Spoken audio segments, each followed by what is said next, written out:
د یوټیوب چینل د قصو بابا نه یو ځل بیا ستاسو په خدمت کې حاضر یم او نن په اولني ځل لایو ویډیو مخامخ تاسو ته ریکارډینګ کومه. د دې نه مخکې به ما ریکارډینګ کوه، خو صرف آډیو ریکارډینګ به مې کوه، بیا به مې هغې کې ایډیټینګ کوه وغیره وغیره. او نن مې دا سوچ وکړو چې راشه لایو ویډیو وکړم، کیدای شي که د چا داسې خوښه شي نو آینده به بیا داسې ریکارډینګ کوو. نو مینهوالو تاسو ټول ته درخواست ده چې دا رایه ماله راکړئ چې آینده داسې لایو ویډیو قصې ریکارډ کوم او که نه آډیو ستاسو خوښي هغه ایډیټینګ وغیره ورسره کوم. مینهوالو نن یو خوندوره قصه د همیشه په شانتې نن بیا تاسو له ما راوړې ده. که تاسو خیال کړی مینهوالو، اکثر خلک وایي چې د سړي د کامیابۍ او د ناکامۍ پسې شاته همیشه د ښځې لاس وي. ډېر خلک دا خبره نه مني، خو دا خبره اصل کې صحیح خبره ده. او نن به زه تاسو ته دې باره کې یو قصه کوم چې څنګه د یو سړي د کامیابۍ او ناکامۍ پسې د ښځې لاس وي. مینهوالو داسې کار چې په څه وخت کې یو کلي کې یو دوه ملکان اوسېده. یو ملک چې و نو د هغه بل د تره زوی و. یو ملک چې و نو د هغه دلدار خان نوم و.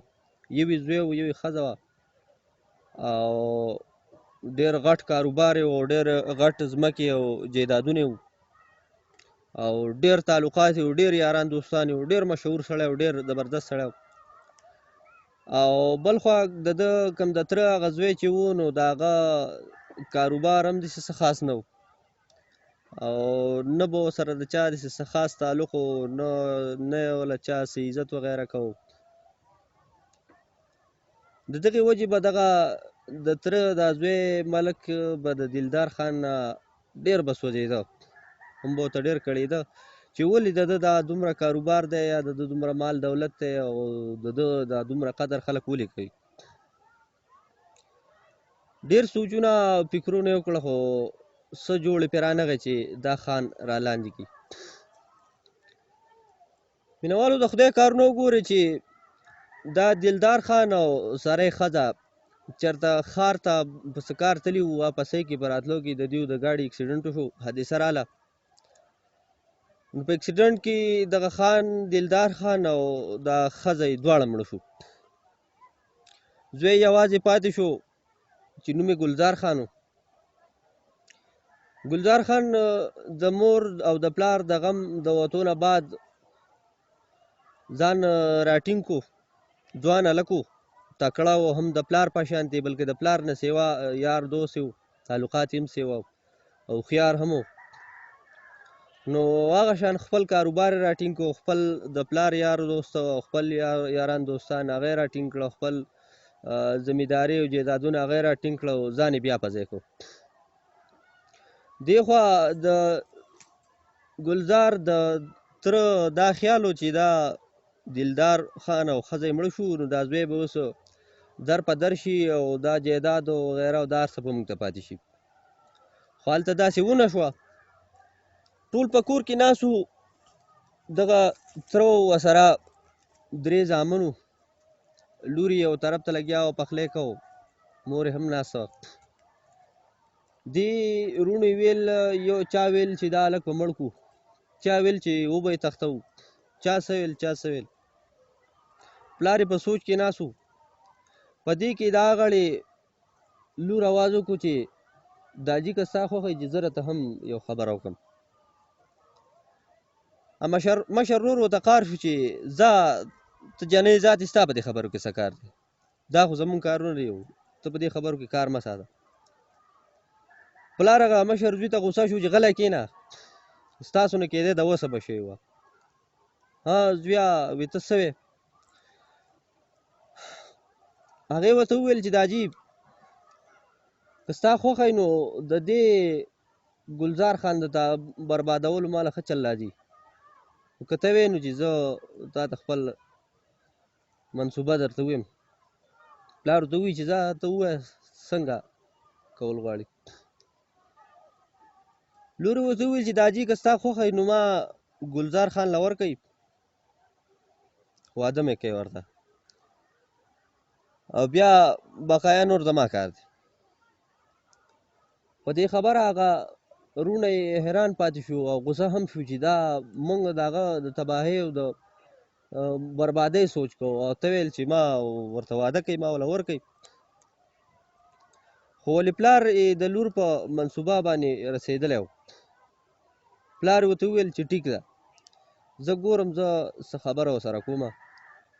په دې کې یا خوا وروڼه یې غوسه شو چې دا جي دا ته څه وی، موږ څه وایو دا تاسو څه وایو. پلار یې ورته وویل چې غلي کښېنئ بېوقوفو، ځکه ستاسو کار وی نو د وسه به شو، ستاسو خور ډېره هوښیاره ده او دې چې کومه خبره کړې ده نو په هغې زه پوه شوی یم. مینوالو دغه د ګلزار خان دا تره چې دی په ګلزار پسې لاړو د هغه دیرې ته. د ګلزار سره ډېر میلمانه ناست وو، ډېر ملګري ورسره راغلي وو، دیره کې ډېره ګرمه ګرمه وه. چې کله هغه رخصت شو نو دا تره یې د ګلزار خواله راغی، ګلزار سره کېناستو. ګلزار خان هم ډېر خوشحاله شو چې یاره دا هم څه ناشنا کار وشو، تره مې راغلی دی او تره زامن مې هم دي. ډېر خوشحاله شو، تره سره کېناستو. د ګلزار خان تره د مکر او د فریب جړه وکړه. ګلزار یې ځان ته رانږدې کړ او د غرض مینې ورسره وکړه چې بچې ستا مور او پلار خیر که حادثه کې مړه شو، خو موږ هم څه پردي نه یو، زه دې د پلار پزه یم او دا نور دې وروڼه دي.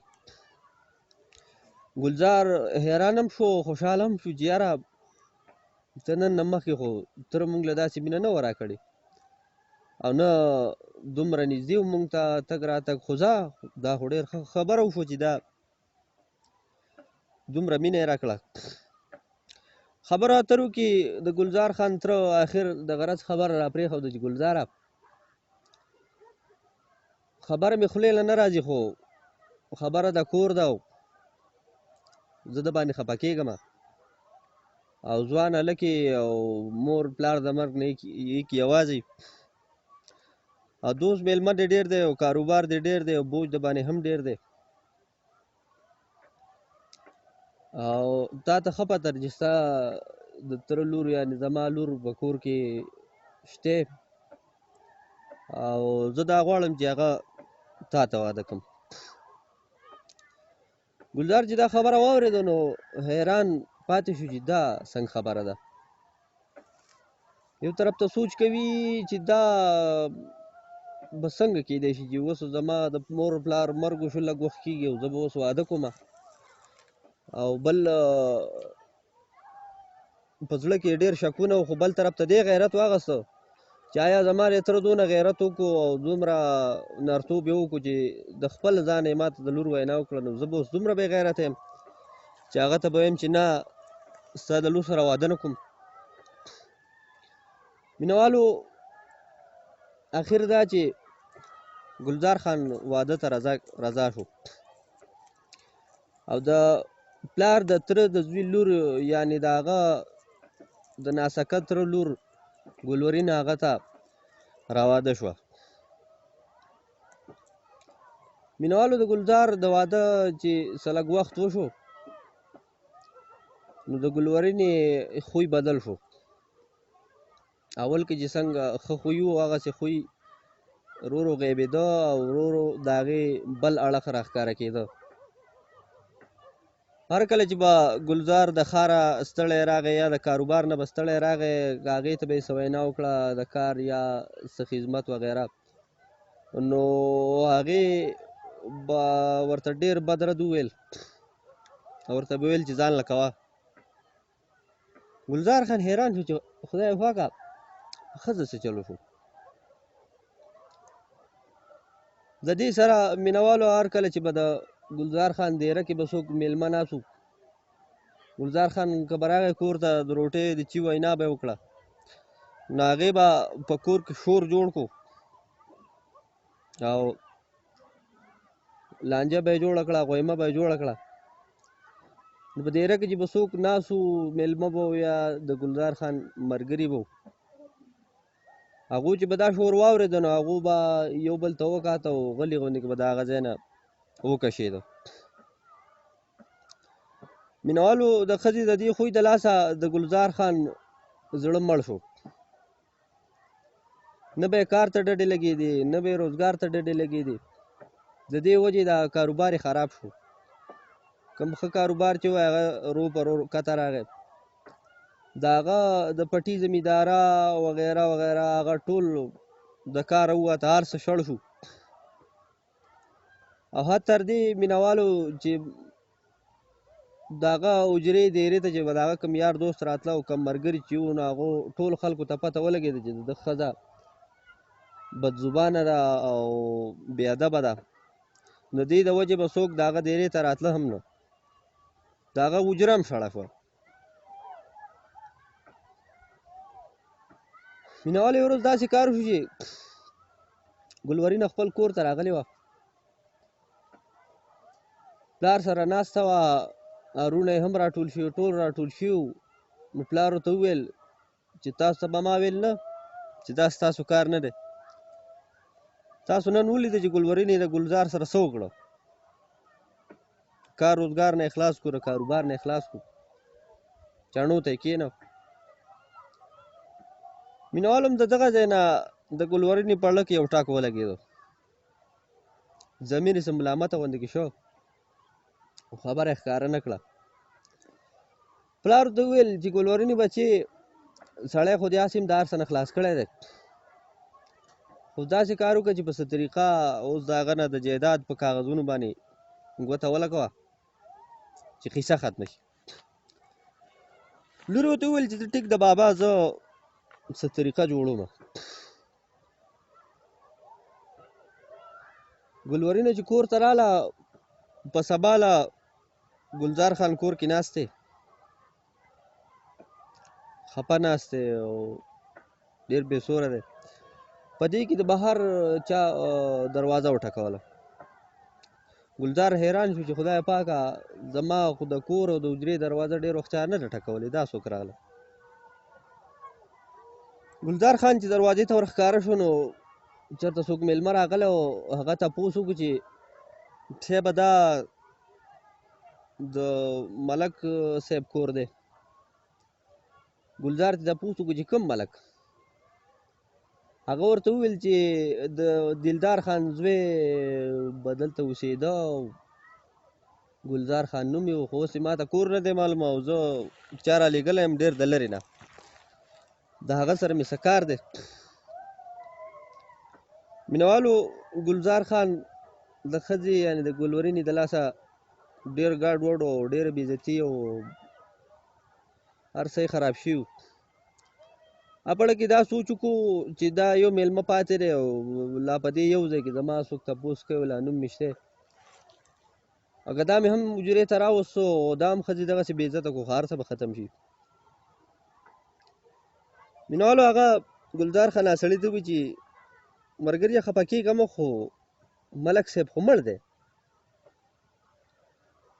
میلمه هم سم حیران شو چې دا څنګه کېږي، دا څنګه مړ دی.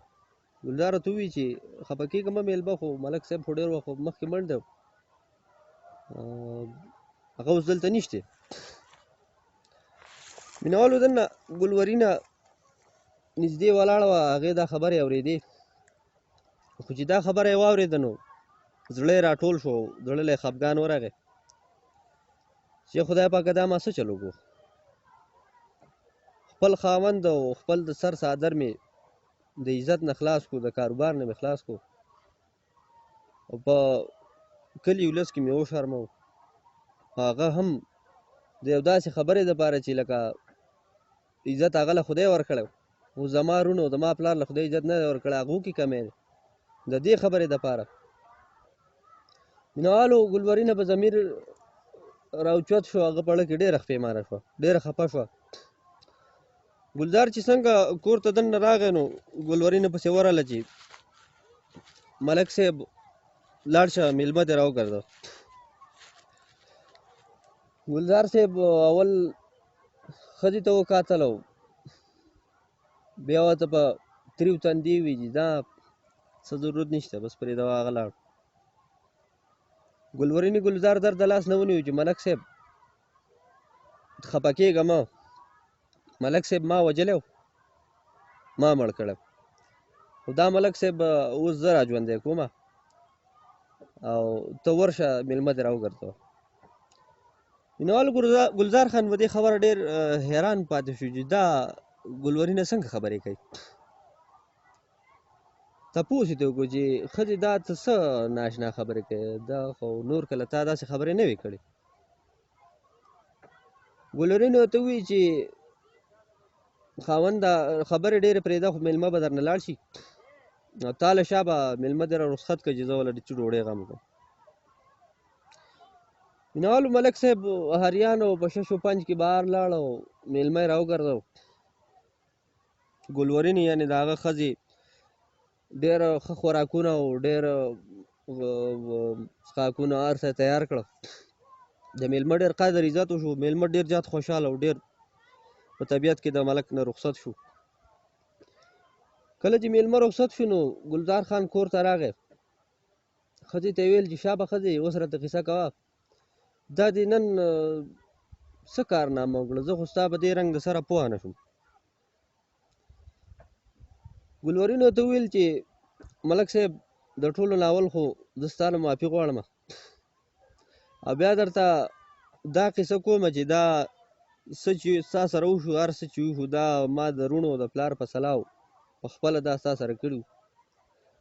بیا ورته خپله ټوله قصه وکړه. ملک صاحب په دې خبره ډېر خفه شو چې دا تا ایله بیله زما سره دا سلوک کوو، د دې سلوک دپاره تا زما سره واده وکړو. مینهوالو ګلورینې یو ځل بیا معافي غوښته او ورته یې وویل چې د نن نه بعد به زه تا بیا هغه ملکۍ ته او بیا هغه شهرت ته او بیا به دې هغه ځای ته رسوم د کوم ځای نه چې ما ته راغورځولی. مینهوالو خبره دغه شانتې روانه شوه. ملک صاحب ورو ورو د کور د طرفه خوشحاله شو، زړه یې را ژوندی شو، خپل کاروبار ته ورو ورو بیا شروع شو. کاروبار یې ورو په ورو راوچتېده، زمینداري او پټي یې ورو ورو بیا خوند شروع کړو. دغسې لږ لږ یار دوست به یې کله ناکله ځان سره راوستو، قدر عزت یې په دیره کې شروع شو په حجره کې. نو حجره یې بیا آباده شوه، کاروبار بیا آباد شو، بیا د شهرت هغه چوتوالي ته ورسېده. ګلورینه یو ځل پلار کره راله نو پلار یې هم ورته غوسه و او سره وروڼه یې ورته هم غوسه و چې دا تا څه چل وکړو، نه دې د سړي نه جایداد قبضه کړو نه دې بل څه وکړو، هغه خو واپس بیا لاړو هغه خپل حد ته ورسېدو. نو ګلورینې ورته وویل چې ما خو هر څه ستاسو په وینا وکړو، خو له مې بیا دا سوچ راغی چې دا هر څه خو خدای هغه له ورکړي دي او بل د هغه خپل خوی او خصلت داسې دی چې د هغه شهرت او شهریت زیات دی، خلک یې خوښوي، یاران دوستان یې سیوا دي. تاسو هم په ځان کې دغه قابلیت پیدا کړئ، ستاسو له به هم خدای داسې جایداد درکړي، داسې دولت به درکړي، داسې شهرت به درکړي او د خدای په ورکړو باندې د بل چا سره ورانۍ مه کوئ. مینهوالو ګلورینه د هغې نه رخصت شوه او همدغه شان ملک صاحب چې د کوم ځای نه یې راغورځولی و، د کوم شهرت او کوم بلندۍ نه یې چې راغورځولی و، نو بیا هماغه ملک یې هغه ځای ته بیا ورسوه، بیا یې مشهور کړو. نو دغه خبره په دې قصه کې زما په خیال مینهوالو چې تاسو به څرګنده شوي چې هم د یوې ښځې د لاسه یو سړی تباه شو او هم بیا د هغې ښځې د لاسه سړی د اسمان بلندیانو ته ورسېدو. نو مینهوالو نور هم داسې د خوندورو قصو یا د متلونو قصو، پخواني مشرانو قصو، زه خو چونکې زما عمر دونه نه دی مشر نه یم، خو د قصو ډېر شوق لرم، قصې مې ډېرې خوښې، نو دا وجه ده چې قصې ډېرې راځي، تحقیق پسې هم ډېر کوم، ګورم هم ډېرې. نو زه به کوشش کوم چې تاسو له ښې قصې راوړم او تاسو ته کوم او ستاسو نه تمه او امید داسې کوم چې تاسو به خپله رایه راکوئ او که دا ویډیو دا ستاسو خوښیږي نو هغه به موږ ته په کمنټ کې وایي او دا خبره ضرور وکړئ چې نه آینده دپاره زه همداسې لایو ویډیو قصې تاسو کوم او که نه آډیو قصې ستاسو خوښي نو زه به آینده انشاءالله که خیر وي په هغه طریقه باندې بیا چلیږم که خیر وي او ډېره مننه